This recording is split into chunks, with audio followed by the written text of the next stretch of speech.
जय श्री कृष्ण। यदि आप लोगों से कोई भागवत श्रवण करने की इच्छा व्यक्त करते हैं तो आप लोगों को क्या क्या सावधानियां रखने की आवश्यकता होती है और क्या क्या नियम हैं जिनका पालन करना अति आवश्यक होता है, तो चलिए हम जान लेते हैं। तो सर्वप्रथम आता है मुहूर्त विचार करना। मुहूर्त विचार करना एक आवश्यक विषय है, क्योंकि यदि आप बिना मुहूर्त के श्रीमद् भागवत कथा प्रारंभ कर देते हैं तो अनेक बाधाएं आने की संभावना बनी रहती है। और दूसरा, यदि आप लोगों से किसी विद्वान का सामना होता है तो वहां वाद विवाद की स्थिति भी उत्पन्न हो सकती है। इसलिए आप लोगों को मुहूर्त विचार करना बहुत आवश्यक होता है। तो चलिए जानते हैं किन किन मुहूर्तों में श्रीमद् भागवत कथा का अनुष्ठान करना अति लाभप्रद होता है। तो सर्वप्रथम आता है कि किन नक्षत्रों में करना चाहिए। तो वो नक्षत्र हैं हस्त, चित्रा, स्वाति, विशाखा, अनुराधा, पुनर्वसु, पुष्य, रेवती, अश्विनी, मृगशिरा, श्रवण, धनिष्ठा तथा पूर्वा भाद्रपदा। ये जो नक्षत्र हैं इन नक्षत्रों में भागवत सुनना और सुनाना दोनों ही उत्तम माने जाते हैं। तो हम आते हैं अपनी तिथियों में। तो किन तिथियों में भागवत सुनना उत्तम है और सुनाना भी उत्तम है। तो तिथियां हैं द्वितीया, तृतीया, पंचमी, षष्ठी, दशमी, एकादशी तथा द्वादशी को इस कार्य के लिए श्रेष्ठ बताया गया है। फिर आता है किस बार अर्थात किस दिन को करना चाहिए। वो है सोम, बुध, गुरु एवं शुक्र। ये जो बार है ये सर्वोत्तम है। तिथि, बार और नक्षत्र का विचार करना बहुत आवश्यक है। कथा शुभारंभ करने के लिए मुहूर्त जो है दोषों से रहित होना चाहिए। ये भी ध्यान रखिए उस दिन पृथ्वी जागती हो, वक्ता और श्रोता का चंद्रबल ठीक होना चाहिए, तभी कथा प्रारंभ करें। और किस मास में करना उपयुक्त होता है। आषाढ़, श्रावण, भाद्रपद, अश्विनी, कार्तिक और मार्गशीर्ष या फिर इसको अगहन भी बोलते हैं। इस मास में कथा आरंभ करने के लिए श्रेष्ठ बताया गया है। किन्हीं किन्हीं विद्वान ने चैत्र और पौष को छोड़कर सभी मास बताए हैं कि चैत्र और पौष को छोड़ दीजिए तो सभी मास में आप लोग कथा कर सकते हैं। तो हमारा दूसरा आता है कथा के लिए स्थान चुनना। जब आप लोग नक्षत्र तय कर लेते हैं कि हाँ इस नक्षत्र में हमारी कथा प्रारंभ होनी चाहिए, तो इसके बाद आता है कथा के लिए स्थान चुनना। कथा का स्थान ऐसा होना चाहिए जिसमें श्रोता के लिए मंच और वक्ता के बैठने के स्थान अधिक होना चाहिए। यदि आप लोग छोटे स्थान में या सीमित स्थान में भागवत कथा प्रारंभ कर देंगे तो वहां आपके श्रोताओं के बैठने का स्थान नहीं होगा, जिससे वहां श्रोताओं को तकलीफ हो सकती है।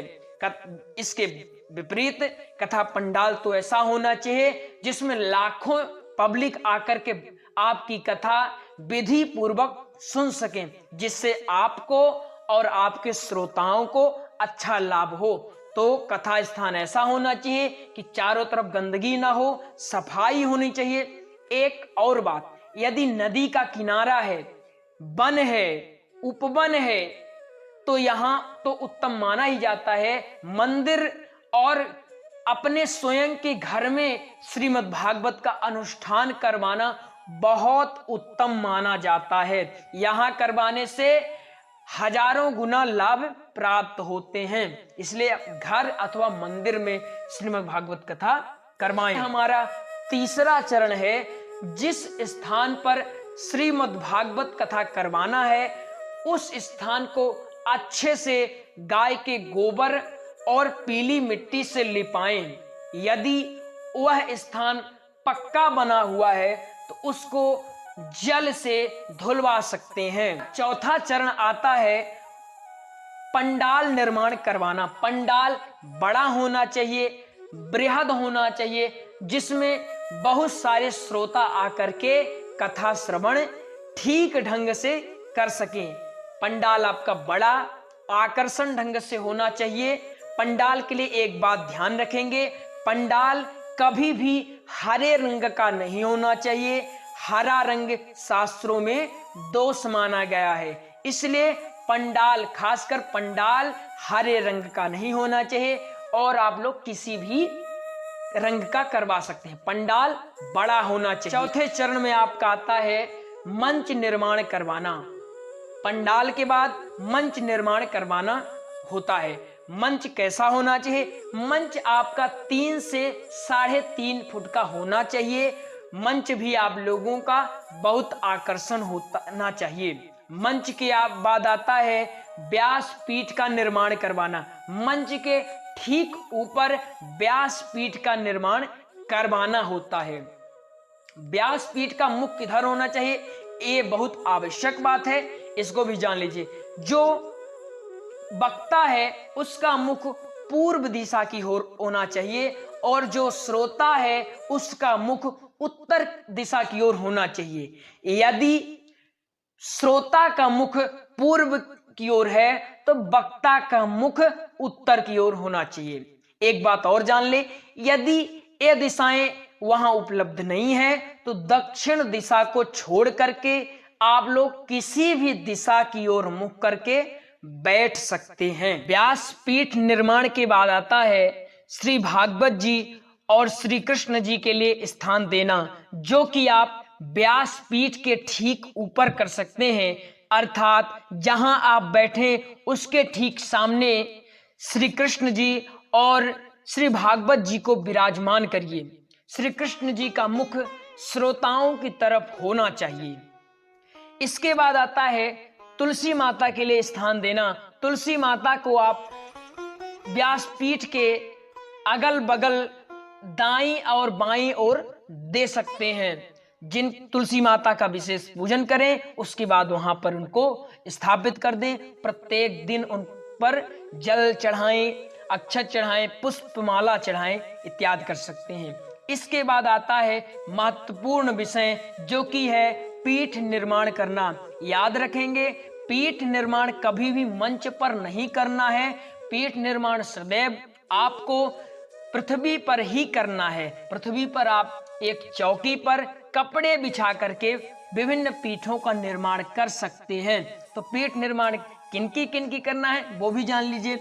गणेश जी, ब्रह्मा जी इत्यादि देवताओं सहित नवग्रह, षोडश मातृका, सप्त चिरजीवी जिसमें अश्वत्थामा, बलि, व्यास, हनुमान, विभीषण, कृपाचार्य तथा परशुराम जी आते हैं। एवं कलश स्थापना करिए, उसका पूजन करिए। एक चौकी पर सर्वतोभद्र मंडल बनाकर उसके मध्य भाग में ताम्र कलश स्थापित करें। कलश के ऊपर भगवान लक्ष्मी नारायण की स्वर्णमयी प्रतिमा स्थापित करना चाहिए।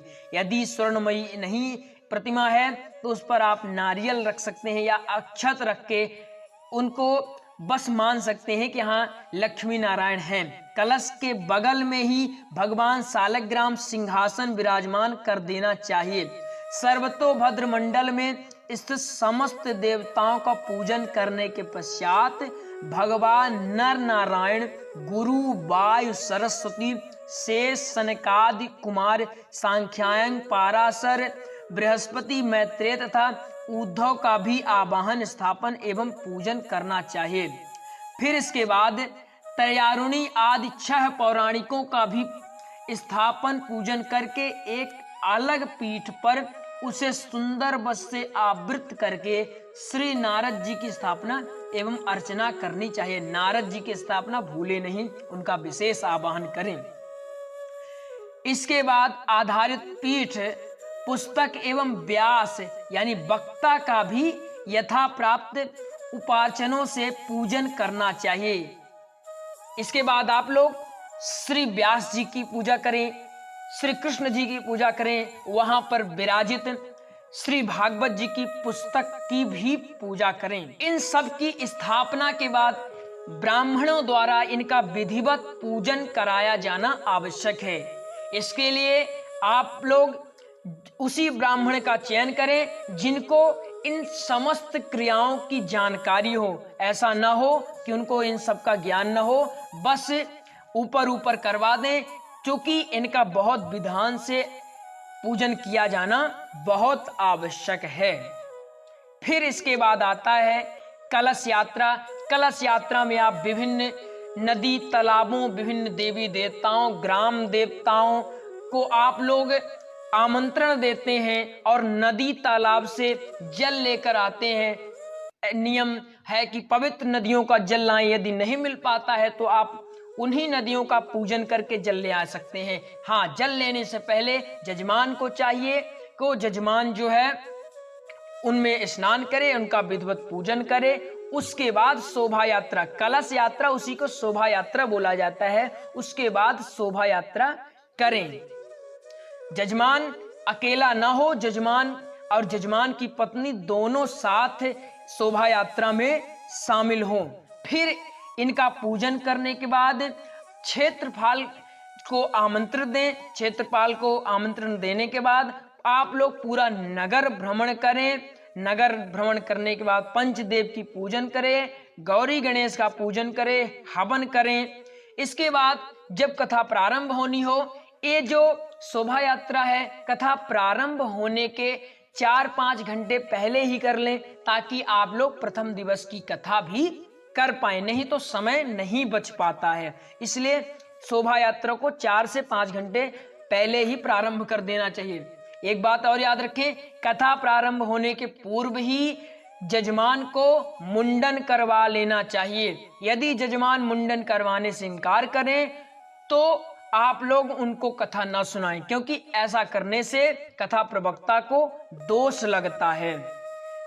दूसरी बात, जब आप लोग कथा प्रारंभ करें तो जजमान के गले में नारियल जरूर बांध दें। एक कपड़े में लपेट करके नारियल लटका दें जजमान पति पत्नी दोनों के गले में। एक उनका दंड माना जाता है। ये तब तक होगा जब तक कथा वो श्रवण करेंगे, तब तक इनका ये लगा रहेगा। फिर इसके बाद आता है व्यास जी को बुलाना। व्यास जी को बड़े धूमधाम से संगीत के साथ बुलाने जाएं और साथ ही अपने परिजनों को, अपने मित्रजनों को, अपने परिवारजनों को लेकर के उनको बुलाने जाएं अर्थात मतलब जिस स्थान पर अभी व्यास जी ठहरे हुए उनको बुलाएं। ऐसा आपको प्रतिदिन करना है। व्यास जी को बुला करके शंख ध्वनियों द्वारा बुलाना है। साथ ही श्री कृष्ण जी को और श्री भागवत जी को साथ में लाना है। श्रीमद् भागवत जी को सिर पर रख के लाएं अथवा पालकी के द्वारा ला सकते हैं। इसी तरह श्री कृष्ण जी को भी सिर पर रख लाएं अथवा पालकी के द्वारा लाएं। इसके बाद उनका विधिवत पूजन करके विराजमान करके आरती करें। फिर इसके बाद व्यास जी को कहें, अब आप हमें भागवत सुनाने की कृपा करें। इसके बाद जो भागवत प्रवक्ता हैं वो अपना मंगलाचरण के द्वारा श्री भागवत जी का शुभारंभ कर देते हैं। तो लगभग मैंने इसमें तमाम जानकारियां जो प्रारंभ से अर्थात जब से आप भागवत के लिए तैयार होते हैं, जब से आपको आपके जजमान कहते हैं कि हमें भागवत सुननी है, तब से लेकर के भागवत प्रारंभ करने तक की संपूर्ण जानकारियां दे दी हैं। हाँ, यदि इसमें कुछ और छूट रहा होगा तो आप लोग कमेंट करेंगे और या फिर हम खुद उसमें विचार करेंगे और आपको बताने का प्रयास करेंगे। तब तक के लिए राधे राधे, जय श्री कृष्ण।